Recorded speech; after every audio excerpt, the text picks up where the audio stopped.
On today's episode, it's the start of May and there's no time to waste. The corn goes in, our tier planter rises, which will be a make or break move for the season. The rocket's hauled outside to face the elements, the potatoes get fed, and we begin a risky new venture in the greenhouse with Chillis. Before finally the first harvest of the season, how much produce will we get? Inside the greenhouse, life is taking off, but with every inch they claim, it's clear these plants need to move out. The solution? A tiered planter. Stacked, space saving, and just in time. So look at the size of these now. It's been a long time coming, but this is a day we've been looking forward to. Finally, we have in this box here, this tiered planter. Took a while to get here, but we can finally get this rocket moved out the greenhouse and move it on to the next stage of its growth cycle.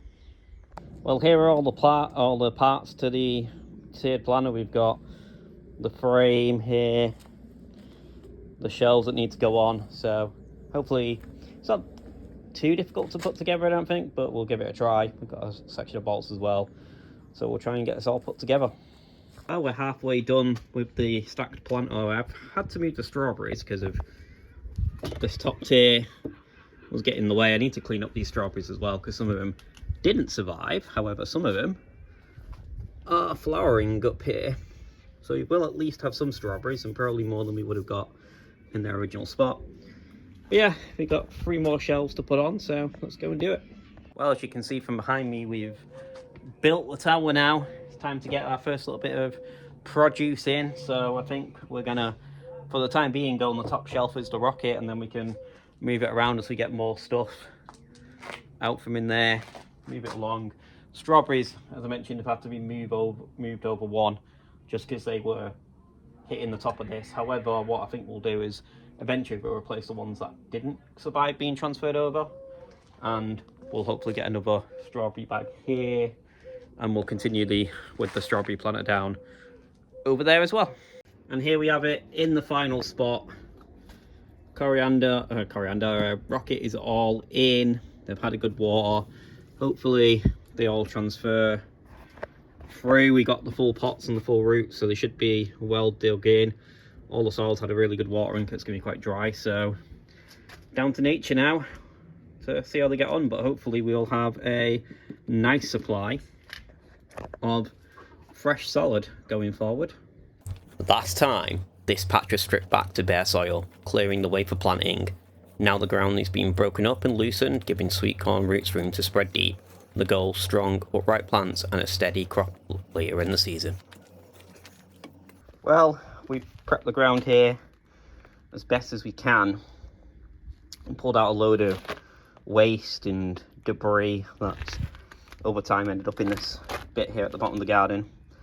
But it's a massive improvement, and now we're ready for the next stage. So today's a big day. It's the day we finally get our corn into the ground and sowed outside. The variety we're growing this year is Sweetcorn Swift F1, so it's a very fast growing variety. Hopefully, if everything goes well, now the land behind me is prepped, we get our first cobs by the end of the late summer. So about the corn itself, as I said, it's quick producing, and it apparently produces very sweet and tender cobs.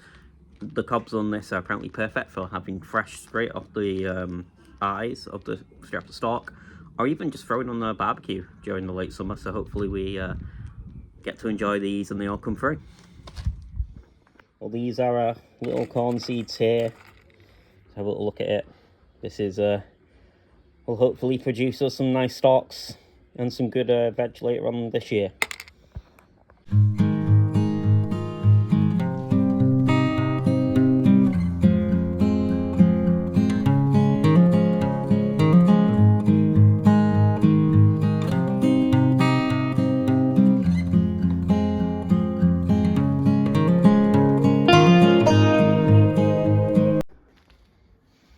Well, they're all in, buried under the soil now.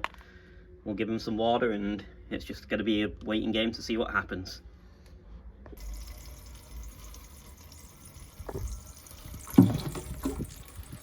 Well, all the corn is in. That's all we can do now is wait and see what happens with them. I believe the germination is supposedly between 14 to 21 days sowing outside, so It's just getting to the end of April, beginning of May. It says for sow outdoors in May, so we'll give it a few weeks and see if we end up with some corn stalks coming through. These were the first crops we planted, now thriving. Today they get their first feed, a blood and bone mix to fuel growth beneath the soil. So these potatoes are about halfway through the growing season now. We planted the early variety potatoes. We planted them beginning about mid-March, about April, so about 45 days into the 90 days it takes to grow up a harvest. They've come a long way, as you can see. They've really come up. What we need to do now though today is give them a little bit of extra food just to make sure they keep growing and keep the nitrogen in there. So to do this, we're not using anything special. It's just good old fish blood and bone mix. So we have a massive box here. This will add all the nutrients the potatoes need to continue growing and hopefully keep up the growth you've seen already from the potato plants. So yeah, this has potassium, nitrogen, phosphorus and calcium in it. What we'll do is we'll put some in each bag now and then get this watered in as well, and this will just help keep the potatoes growing and coming along nicely.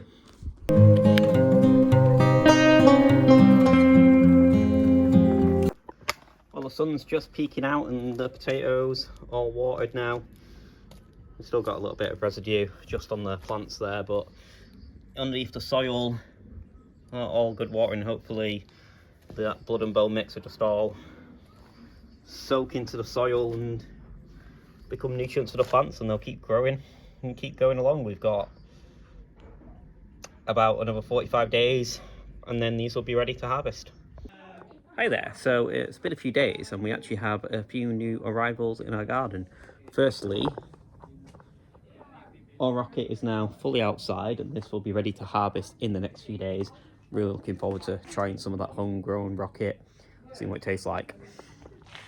So in the greenhouse things changed a little bit. We have some new arrivals here and also these here. These are sundews and that's a sundew. That's a pitcher plant. I don't know what that is. These aren't mine. These are all carnivorous plants. So we'll see how they do. Also just down here, which have been watered in, my brother's took a few clippings off to see if we can grow out some more carnivorous plants. Everything else in here is looking really good though. This coriander's come along massively and it can probably survive outside. Spring onions, they're probably ready to go out as well. That might be a job for next week. And these tomatoes, look how big these have gotten over the last few days.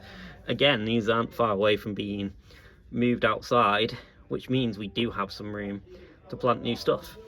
And that brings on to what we're going to be doing today. We're going to be getting in our next round of stuff in the greenhouse. Firstly, we have some Apache F1 chili peppers. So these are meant to be quite spicy. They've got a 8,000 rating on there. Comes with 8 seeds in a pack. It says plant end of April. Well, April, it's very end of April, so it should be all right to get these in. So we'll get them in. And then our other chili is just some classic jalapenos.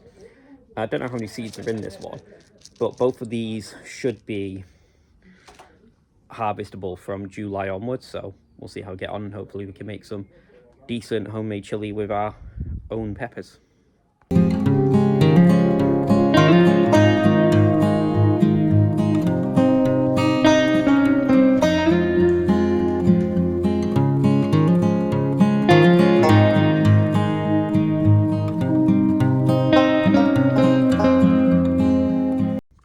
Okay, so that's these all planted. So the next step we'll move on and get the jalapenos planted. I'm not sure how many there'll be of them. I'll let you know once they're in. So we finished getting all these jalapenos potted now. There's 4 in each pot, so hopefully they all germinate. There's 7 pots, someone else can do the maths here. But yeah, hopefully these all germinate and we end up with some decent jalapenos as well to go with our other chilies. Hi there, welcome back. So it's been a few days now and as you can see it's thriving behind me with the rocket. So it's time for the very first little harvest of the season. We're going to go in, prune some leaves off and we'll see what we get. Just have a little Tupperware container just to keep them all fresh once they've been cut from the plant. So we've got some new gardening tools as well. We should have some pruners in here, which we do. So we'll go in, see what we can get off the plant. And here we have it. This is the first little harvest of rocket. Quite a few leaves here. This should be perfect for storing in the fridge and then putting on some chicken wraps and salad wraps over the next few days. I'm looking forward to really eating this. Well, if you've enjoyed today's episode, don't forget to hit the like button and the subscribe button. We've got a lot more to come. We have this coriander, which also needs to be moved outside soon. Tomato plants, we've got to get them out and planted. The spring onions, which are just down here now. These have been moved outside. These should hopefully keep growing and be able to get some good salad out of them. And then we've obviously got the corn, the strawberries, and loads of other stuff. So I hope you stick around.